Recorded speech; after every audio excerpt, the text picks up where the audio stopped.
दुकान पर लोगों से क्षेत्र का हाल जानने की कोशिश की। तो चलिए लोगों से बात करते हैं और जानते हैं विधानसभा में विकास मुद्दों और समस्याओं पर जनता क्या कहती है।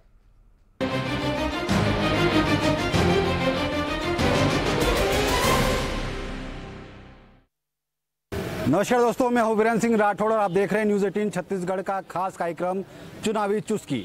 चुनावी चुस्की के साथ में हम चर्चा करेंगे चुनाव को लेकर। मध्य प्रदेश में विधानसभा चुनाव की तारीखों का ऐलान हो गया और मध्य प्रदेश में एक ही चरण में 17 नवंबर को मतदान होना है।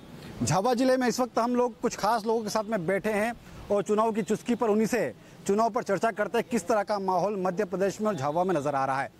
आप बताएं कि किस तरह का माहौल आप मध्य प्रदेश में देख रहे हैं। क्या जो कांग्रेस के दावे हैं वो आपको आगे बढ़ते हुए दिखाई दे रहे हैं या फिर शिवराज सिंह चौहान का जो कामकाज है वो आपको किस तरह का लगता है?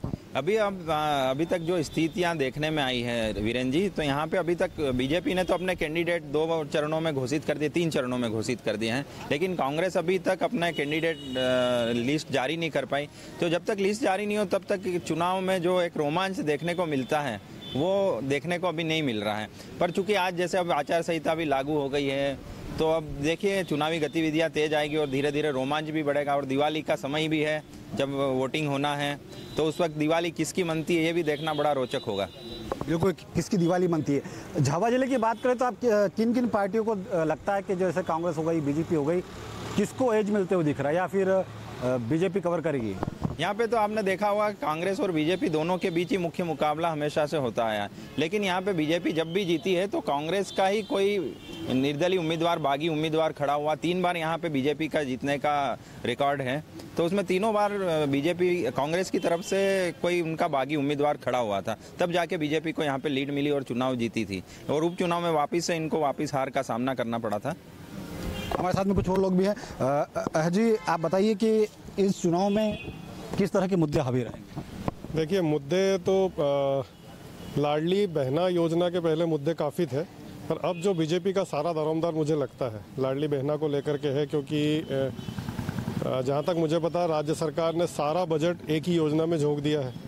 तो वो चाहते हैं कि किसी भी तरीके से हम उसे इनडायरेक्टली कैश फॉर वोट मान सकते हैं। तो उम्मीद उनको यही है कि कम से कम वो चाहते हैं कि 80% जो महिलाएं जिनको लाडली बहना का लाभ मिल रहा है वो वोट दें। सिलेंडर सस्ते करना, ये सारा एक स्ट्रेटेजी चुनाव को लेकर के ही है, और अगर लाडली बहना ने काम नहीं किया तो बीजेपी को भारी पड़ सकता है। झाबुआ के लिए बोनस है, यहाँ पे जेंडर रेशो काफ़ी आगे। हाँ, झाबुआ में शुरू से ही रहा है और जेंडर रेशो तो आदिवासी ज़िले जितने भी हैं, अभी मैंने जो जानकारी में है कि जो मध्य प्रदेश के 7 आदिवासी ज़िले हैं वहाँ पर जेंडर रेशो ज़्यादा है और महिला वोटर पुरुषों के मुकाबले अधिक है। हमारे साथ में यशवंत जी, किस तरह का माहौल आप मध्य प्रदेश में देख रहे हैं? माहौल बहुत ही उफान पे है। अभी तक जितने भी चुनाव पिछले जो देखने को मिले हैं, ये इस चुनाव में ये पा रहे हैं 2023 के चुनाव में सबसे ज़्यादा रोमांच बना हुआ है। जिस तरह से हम लोग क्रिकेट मैच देखते हैं और उसका आनंद लेते हैं, ठीक उसी तरह मैच के भी चुनाव के भी वही हालात हैं। अभी वर्ल्ड कप चुनाव दोनों साथ साथ में है। बिल्कुल, वर्ल्ड कप है, उत्सव ही उत्सव का समय आ गया है। वर्ल्ड कप उत्सव चल रहा है, चुनावी उत्सव शुरू हो चुका आज से। उसके बाद दशहरा, नवरात्रि है, दशहरा है, दीपावली है। अच्छा, झाबुआ में इस बार दीपावली के पटाखे कौन सी पार्टी फोड़ सकती है? किसमें ज़्यादा दम नजर आ रहा है आपको? चलो मैं लगाता हूँ। ये देखिए, अलग अलग मुद्दे अलग अलग क्षेत्रों में काम कर रहे हैं, और अगर एक विधानसभा भी हम कोई देखते हैं तो कोई भी विधानसभा पूरी एक उसमें नहीं जाती है। कम से कम 6-7 अलग अलग बेल्ट होते हैं, अलग अलग सोच होती है हर विधानसभा की अपनी। जैसे मैं झाबुआ विधानसभा बात करूं तो झाबुआ विधानसभा में बोरी आ रहा है, बोरी की 34 बूथ उसमें आते हैं, तो बोरी बहुत अलग ढंग से सोचता है। उसके बाद राणापुर में ही जो है अलग अलग, कुंदनपुर बेल्ट अलग है, इधर जो नियरेस्ट राणापुर शहर के है वो अलग है। ऐसे झाबुआ में कल्याणपुरा अलग है, झाबुआ शहर अलग है, झाबुआ ग्रामीण अलग तरह की ट्रेंड रखता है। तो अलग अलग सब जगह समस्या भी अलग अलग है। कई जगह जो है बहुत ज़्यादा टोपोग्राफी इस तरह की है कि वहाँ पानी नहीं पहुँच पाता है, पानी के लिए बहुत संघर्ष करना होता है, तो वहाँ पानी मुद्दा है। कई जगह ऐसा है कि बिजली, अभी जब तूफान आया था पिछले महीने तो झाबुआ जिले के कई गाँव ऐसे रहे जहाँ 20-20 दिन तक बिजली नहीं आई, तो उनके लिए बिजली मुद्दा हो जाती है। तो मुद्दे अलग अलग चलते हैं और मतदाता जो है फिर सब मिल के सामूहिक मतदान करते हैं। अच्छा, एक राजनीतिक विश्लेषक के रूप में आप ये क्या मानते हैं कि कांग्रेस ने जिन मुद्दों के ऊपर हिमाचल प्रदेश में या कर्नाटक में चुनाव लड़ा था, मध्य प्रदेश में बीजेपी ने उन सभी योजनाओं को लगभग हाईजैक कर लिया?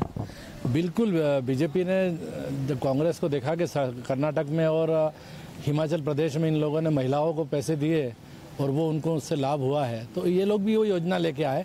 लेकिन कांग्रेस जो है, कांग्रेस ने पहले ही कह दिया था कि 1,500 रुपये देंगे और 500 रुपये में सिलेंडर देंगे। और उसके बाद महत्वपूर्ण बात यह है कि महिलाएं जो है परिवार से अलग नहीं होती है, जो परिवार में निर्णय होगा महिलाएं भी उसके हिसाब से चलेगी। झाबुआ में महिलाओं का ट्रेंड क्या रहेगा, क्या मानते हैं आप? महिलाओं का ट्रेंड ऐसा कोई पॉलिटिकल पार्टी के फेवर में नहीं जाएगा एकदम से। जो मैंने बताया जैसा फलिए तय करते हैं कि कहाँ वोट देना है, जब कॉमन निर्णय होगा तो महिलाएं भी उसमें साथ रहेगी। तो देखिए, चुनावी चुस्की में हम लोग यहाँ पर जो खास लोग हमारे साथ मौजूद थे, उनके साथ में चुनाव पर चाय पर चर्चा कर रहे थे और सभी के अलग अलग ओपिनियन थे। किस तरह का माहौल मध्य प्रदेश में चल रहा है, किस तरह का माहौल झाबुआ में दिखाई दे रहा है। फिलहाल इस खास कार्यक्रम में, इस चुनावी चुस्की में इतना ही। कल फिर आपसे मुलाकात होगी। वीरेंद्र सिंह राठौड़, न्यूज़ 18 झाबुआ।